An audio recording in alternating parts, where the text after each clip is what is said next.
Hai semuanya, saya Deva Mahendra. Di film Ipar Adalah Maut, saya berperan sebagai Aris, a.k.a. suami idaman. Dan kali ini kita berjumpa dalam MD Interview.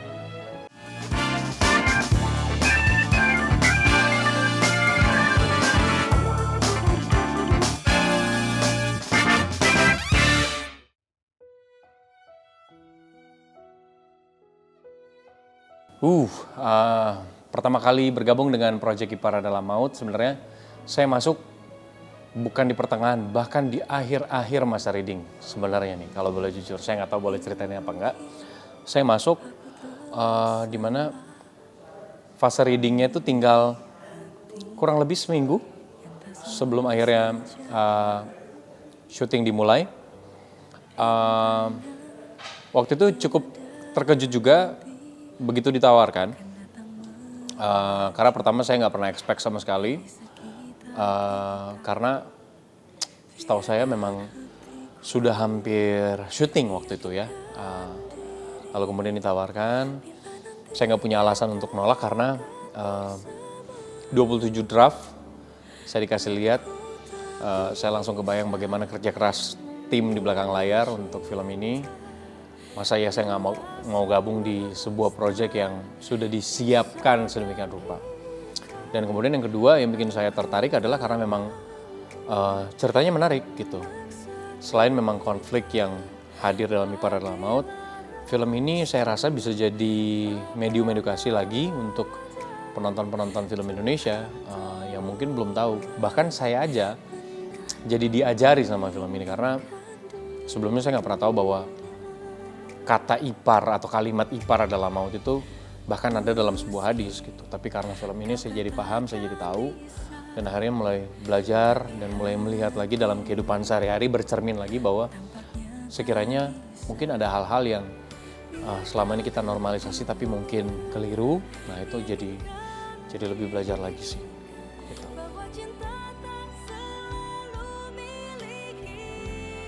Meledak-ledak. Energinya luar biasa, pokoknya all out banget. Saya terakhir kerjasama dengan Mas Anung tuh back in 2015, which is kalau terhitung dari sekarang berarti udah sekitar 8-9 tahun yang lalu.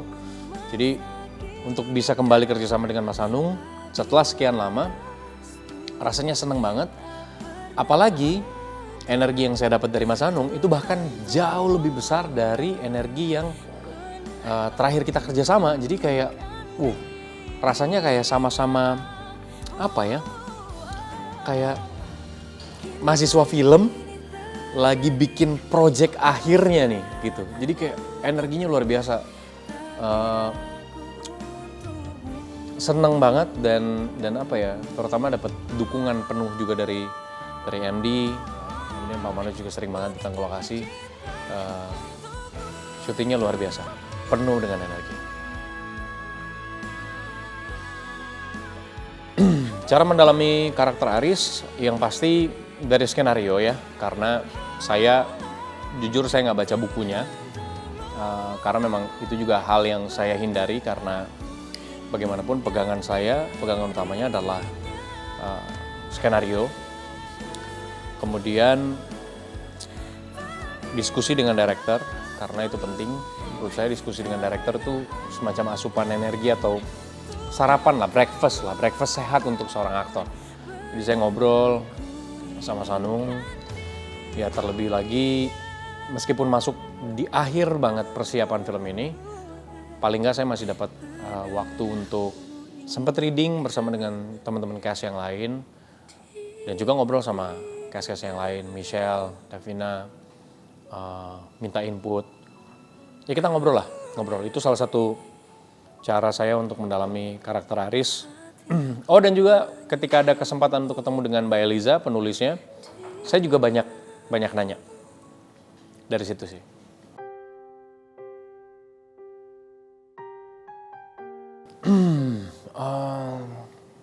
Menempatkan diri di posisi seorang suami melihat kisah ini terjadi ya tentu miris ya.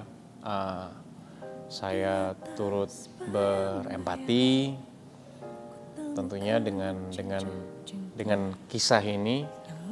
Dan yang pasti sih saya mencoba untuk tidak hanya melihat satu karakter aja dalam semua kisah ini, tapi belajar memahami background, cara berpikir masing-masing tokoh yang ada di dalam kisah Ipara Dalam Maut sih. Mencoba untuk tidak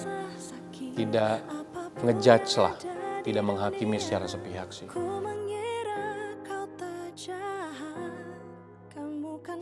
Background culture beda, tempat tumbuh dan berkembang beda. Saya rasa cara berpikir juga sedikit berbeda, interestnya beda. Kesamaannya mungkin ya kita sama-sama manusia yang masih terus tumbuh dan belajar sih, gitu.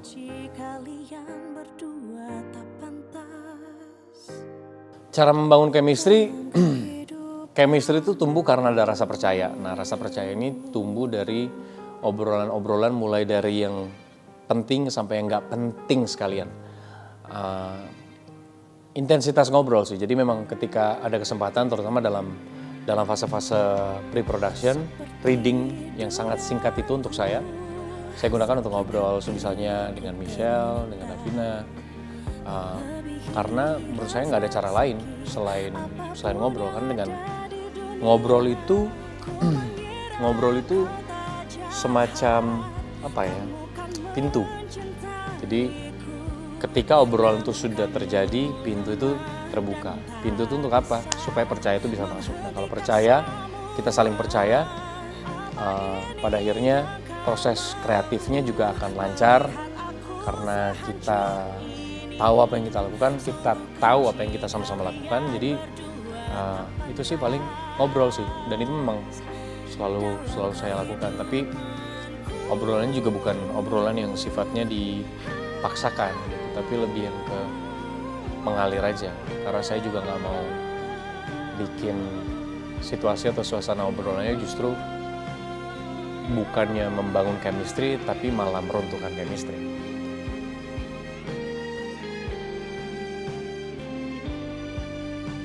Saya bukan pendendam sih ya, jadi cenderung apapun yang orang-orang lakukan yang sifatnya berkhianat, saya biasanya mencoba untuk move on dan tidak mengingat-ingat, karena sebagai manusia kapasitas berpikir dan kapasitas menyimpan memori kita tuh sangat terbatas. Ngapain kita simpan hal-hal yang justru bikin kita jadi value-nya makin turun gitu. Termasuk juga itu yang berkhianat. Cuman kalau ditanya apa pengkhianatan terbesar ya, harusnya sih masih ingat ya.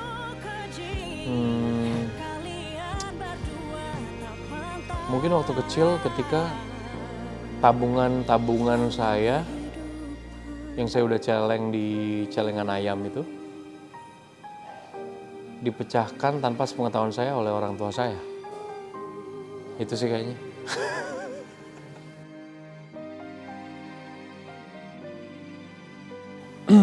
Kesulitannya sebenarnya secara teknis nggak ada kesulitan berarti ya, karena sangat dibantu banget dengan co-star, dengan cast, dengan director, dengan timnya.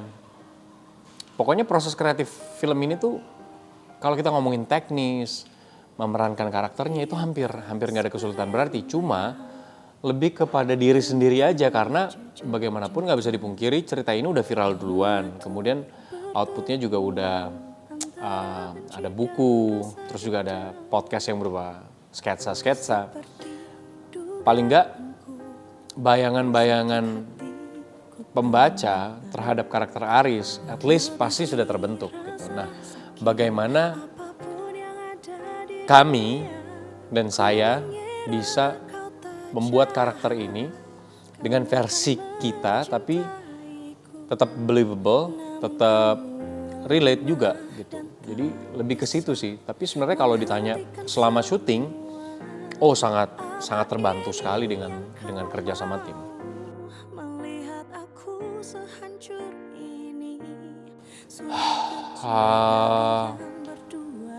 Manusia tuh ada batasnya, namanya juga manusia. Itu sih yang saya dapat dari karakter Aris, bahwa jangan pernah merasa kita terlalu kuat kita terlalu taat, kita terlalu patuh, karena pada akhirnya yang patuh akan abai, akan acuh. Pada akhirnya yang taat juga akan bolong-bolong. Jadi intinya selalu bekali diri dengan kemungkinan-kemungkinan buruk. Jadi sebelum